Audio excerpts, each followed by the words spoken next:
Hello and welcome to the channel again.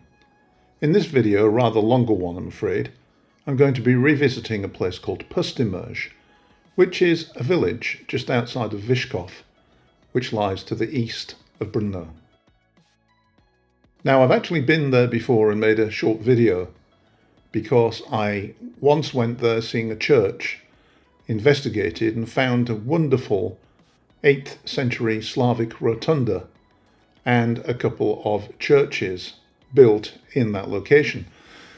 And that is why I went back, but I was amazed when I started dowsing in detail to find literally 7 or 8 lines ran through the place. So I had to go back, not just once, but 4 or 5 times and spend entire days there, carefully mapping and dowsing all of the lines. Well, this is the village of Pustimer, and you can see the church complex where the Rotunda of St. Pantaleon is. There's a chapel there dedicated to St. Anne, lying on a female line, and there's a church dedicated to a male saint that lies on a male line. This is another view of the same village, but looking in the opposite direction, and you can see the conglomerate escarpment that runs along the valley here. So in the Rotunda church area, obviously there's a dedication to Mary, as normal, and this is the small chapel, and then the larger Baroque, more recent church. Now, actually, a line runs through this area, but then only about 5 paces further to the right, another pair of lines run through this area. And I think the reason why is because I think this was once a very important energetic site. The Slavs seem to know about the energy lines and indeed built all of their churches on energy lines.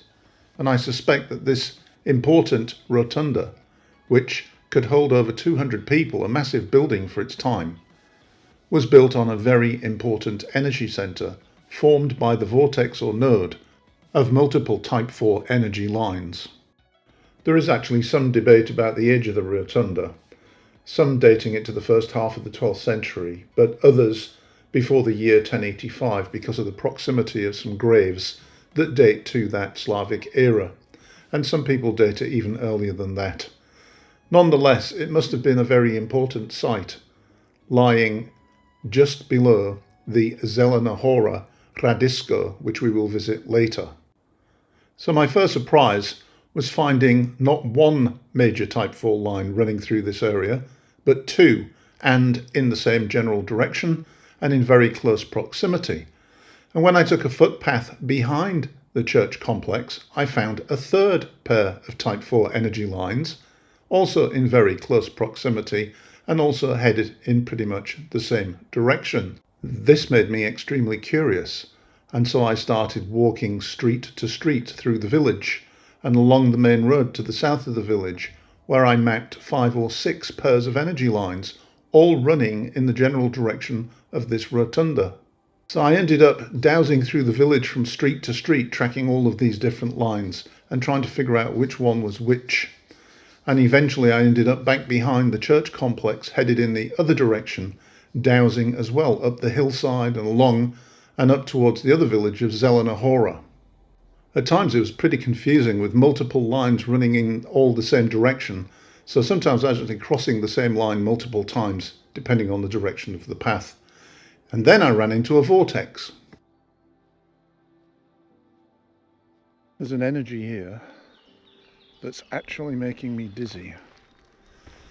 It's so strong, the place is full of butterflies, and I can hear bees buzzing, and that frequency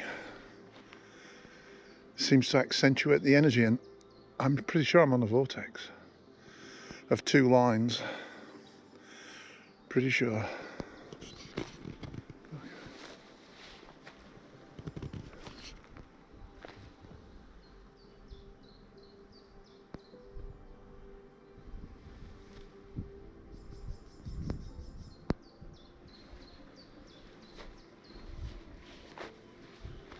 I wish I could figure out where the bee sound was coming from.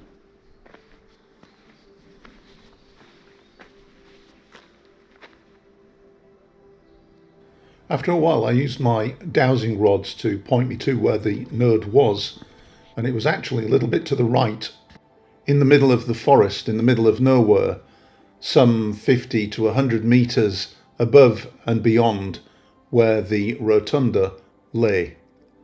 Now, the interesting thing is that as I looked around where the rods told me the vortex or node was, I started to see what looked like stonework, like archaeological remains. Here's a pile of stones here. And speaking as a geologist, they didn't seem to be in situ country rocks, but they did seem to be archaeological. And it struck me that perhaps there was part of the Rotunda complex up here on this hill not far away. I've subsequently done as much internet research as it's possible to do in the Czech Republic, and I haven't been able to find any notation of archaeological remains up on this side of the hill, but that doesn't preclude it, and certainly it was suspicious to find those piles of stones in that particular area by a node. This is at the top of the hill, and that's the forest that I just came out of, and then I wandered up this path towards a place called Zelena Hora, another village on the top of that conglomerate escarpment. I passed through the village of Zelena Hora, dowsing all the way, and on the way back down to Pustimer discovered this sign showing that there was in fact a castle, or a Hradisko, more of the remains of a castle in the area. I eventually ended up back by the node that I'd discovered, and I spent some considerable time there, taking in the energies and marvelling in the springtime beauty of the place, with the blossoms and the sunshine, the pleasant heat, the buzzing of the bees, and I sat there and meditated for a while. The complexity of all these lines running through such a small area meant that I had to revisit over and over again some of these locations, dowsing carefully and consistently to try to discover what was going on with these lines, all of which tended to head more or less in the direction of that Rotunda complex before bending around and heading off in a slightly different direction. I then went off in search of the hill fort, or the Hradisko in Czech. The Hradisko, the hill fort, dates back to very early times indeed, and had a presence during the Celtic era and also during the Slavic era and slightly beyond. It was there when the Rotunda was there, and the two places were very definitely linked. It's that flattened hilltop that you can see in that shot that we just went through. I then went across to the other side of the village to investigate where the lines went as they came out of the church complex, which is in the middle of the shot. It was there that I ran into another interesting feature, which was a Studanka, a well or a natural spring, and this, of course, lay on one of the negative lines, with the positive line passing very nearby and both heading off towards the church complex.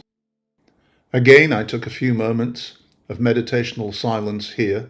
Springs are a very special place indeed, and when connecting with the earth energies, it's wise to take note of them. And I also drank from that particular spring there using one of those mugs kindly provided.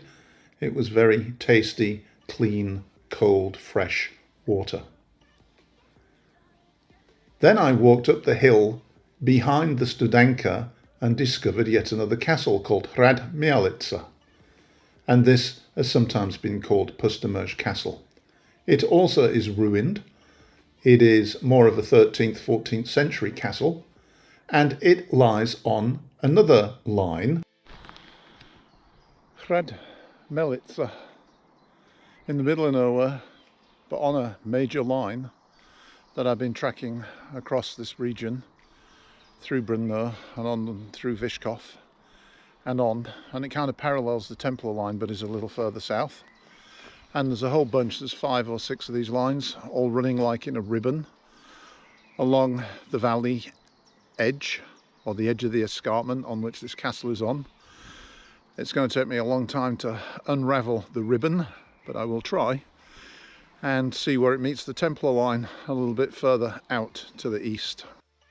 As it turns out, this castle turned out to be a rather important administrative centre, and it too had a connection to the Bishop of Olomouc, who often shows up in this area as an important character and someone who, in various incarnations, was responsible for a lot of building work and power wielding. In its time, it must have been a rather magnificent place. As you can see from this reconstruction, it had multiple aspects to it. Now all that remains are these relatively obscure ruins of internal and external walls. It does, as I said, lie on one of the major energy lines that runs through Pustimer. The castle itself is on a male positive line, and the negative line passes just to the left of that wall that you can see there. It also lies on the edge of the Czech army area, which is off limits and causes me a bit of a problem because I got like a 20-30 kilometre gap where I can't actually go and do any dowsing, and so I'm going to have to extrapolate some of these lines across, which could be rather interesting. Anyway, at the end of the 4 or 5 days of dowsing, I came up with this. I've still got a little work to do because there's one line that I didn't quite map all the way across the town, the village, but you can see that they all seem to have a similar alignment, and I strongly suspect that one time there was a major node in this area, probably where the Rotunda is, and this is just a blow up of the Rotunda, so you can see how that works. A lot of work, very satisfying. Now I've got to figure out where all these energy lines go, and that's going to take me months, if not years. Thanks for joining me. I hope you found this interesting. If you did, please do like and share, and do subscribe to the channel, and go over and take a look at my website, earthmagicbrunner.com. Thank you.